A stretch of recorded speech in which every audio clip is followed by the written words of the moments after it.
Игорь Творогов, я хотел бы заострить свое внимание на то, что писать и как писать. Ведь главное в живописи – это зацепить зрителя чем-то очень сильным духовным восприятием. И именно поэтому, уважаемый Вячеслав, я хотел бы, так сказать, невозможно научиться тому, что Господь Бог не вложил в тебя. Я о тех диванных критиках, которые унижают и оскорбляют других, пусть даже и не вундеркиндов. Но то, что нас, Игорь, не убьет, сделает нас сильнее, это как закалка. Они нужны для того, чтобы мы четко осознавали, не вляпывались в значимость собственную, что какой я крутой, есть я и все остальные. То есть они делают свое дело. А потом каждый прохожий для нас учитель с вами. То есть даже человек, оскорбляющий, казалось бы, говорящий всякую ерунду, но он же посланник, в принципе, не бывает ничего случайно. Может быть, в его словах что-то есть, зерно какое-то. Поэтому я слушаю всех и принимаю это как разговор Бога через этого человека со мной. Если у меня задача все время совершенствоваться в мастерстве, значит, каждый человек мне в этом может помочь. Не может, а помогает. Даже те, кто что-то там говорят, казалось бы, обидное, как вы говорите, оскорбляют. Невозможно человека оскорбить. Он может оскорбиться. Невозможно обидеть. Он может обидеться. Мы можем обидеться. Это ключевая фраза. Иисус говорил, не важно, что входит в вас, важно, что выходит. То есть входить может всякая ерунда, насколько мы это перевариваем, насколько мы прозрачны. Мы же с вами сами определяем, насколько эта информация, оскорбление, может нам помочь в нашем росте. Я так это воспринимаю. Невозможно научиться тому, что Господь Бог не вложил в тебя. Так он это не одномоментное действие, он продолжает и продолжает вкладывать. Разговор его с нами всегда соответствует, то есть язык, на котором он говорит, всегда соответствует тому уровню, что ли, опять же, восприятия, да, чистоты, если хотите, на котором мы находимся. Если мы заземлились, загрубели, с нами будет разговаривать на этом языке. Если мы стали чуть потоньше, на другом языке. Если мы ничего и того, и другого не понимаем, нас будут просто, я не знаю, по мордасам бить любым способом, пока мы не допрем. То есть начальство через своих посланников, которые вокруг нас, хочет любым способом до нас достучаться.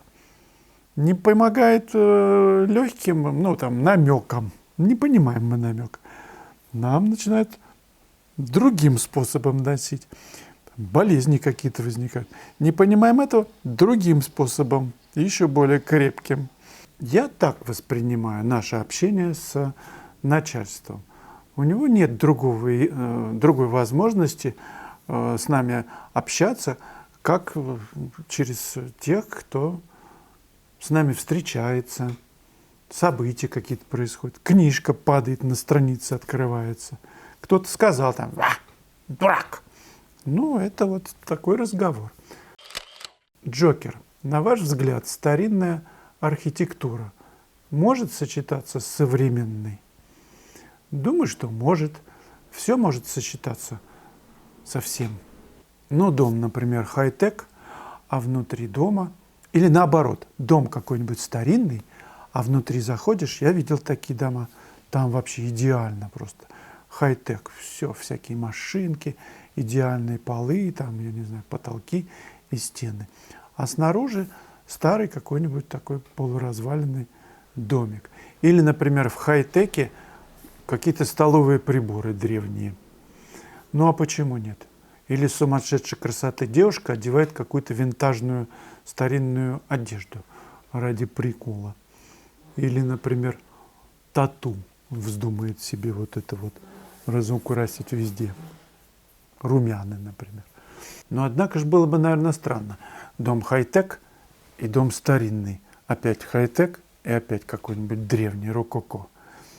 Интереснее, когда рококо или барокко в группе, например, старый город какой-то, а потом уже молодой город. То есть не вперемешку, не винегретом. Тогда можно погрузиться в среду. Ведь среда важна для горожанина.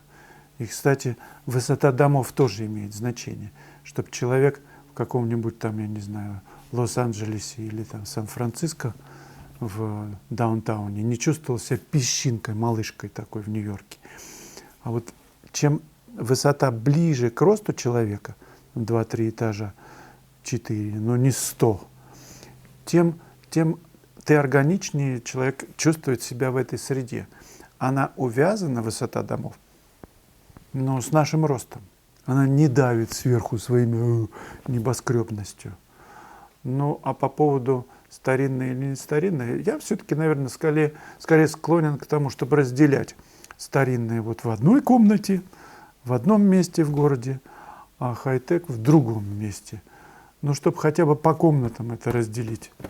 Но я далеко не архитектор, это просто мое какое-то ощущение такое. Мне было бы хорошо находиться в среде, например, старинных домов, в каком-нибудь старом городе, гулять, наслаждаться всем, что вокруг.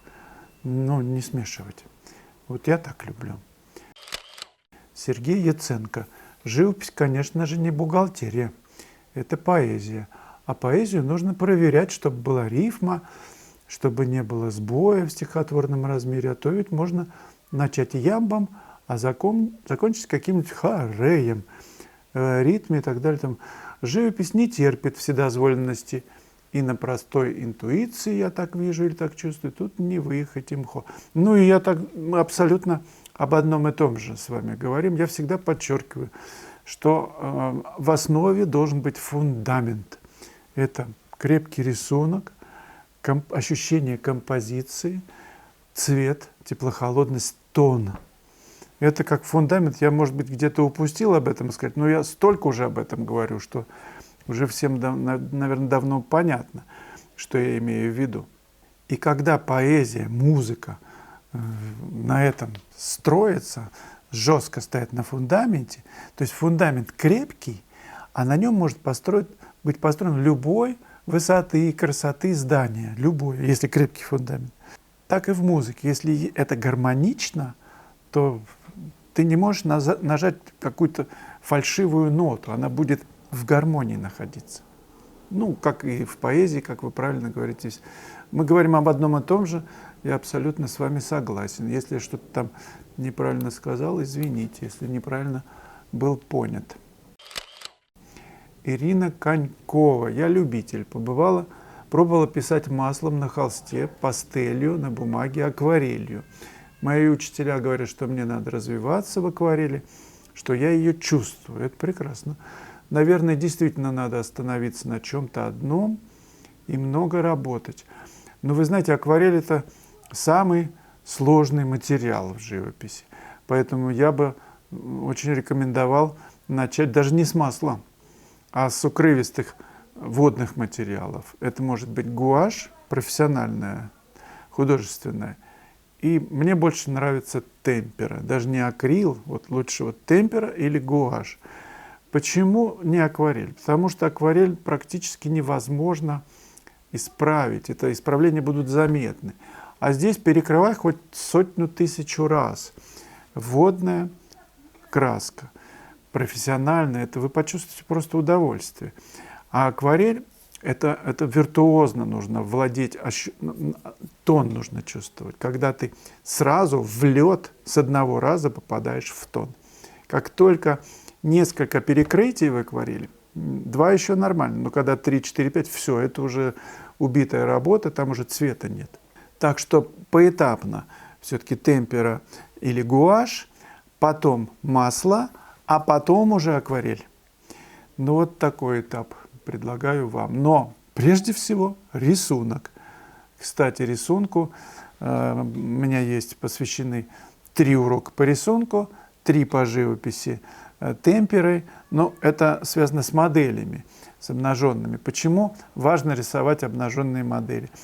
Как только вы почувствуйте форму, объем, когда вы сможете его и карандашом нарисовать, и когда вы почувствуете конструкцию и написать темперой или гуашью, тогда вам легко будет нарисовать улочку, я не знаю, какой-нибудь кувшин и так далее, тела вращения, потому что нарисовать объем человека – это самое сложное, но к этому нужно стремиться.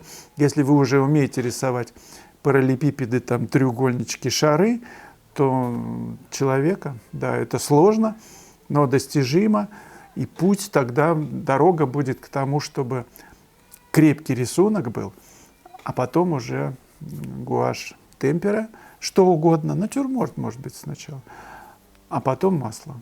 И вы сами потом почувствуете, как легко будет, волшебно просто, почувствуйте творчество, когда вы возьмете акварель. И она будет доступной, легкой, когда вот эти этапы пройдете, это правда. Друзья, у меня акция в 25% работает в онлайн-школе на 3 урока, причем по отдельности тоже 25% скидка сохраняется на первый урок, 13 и 28. Они посвящены композиции, видению художника, как он видит. Там много очень примеров. Это такие фундаментальные уроки. Ну а 28-й перспектива. Обратите внимание, 15-го эта акция закончится автоматически в нашей школе. Все. И иностранцам можно, напомню, проплачивать на киргизскую карту Visa, делать проплаты, но свяжитесь со мной, и мы это быстро все решим. И в ручном доступе вам пришлем ссылки на уроки. С 1 по 5 июля я провожу мастер-класс в Гурзуфе. Присоединяйтесь. Это будет незабываемый воркшоп, мастер-класс живьем. Мы будем писать красивые места и учиться писать, работать маслом. Можно, кстати, любым материалом. Приезжайте.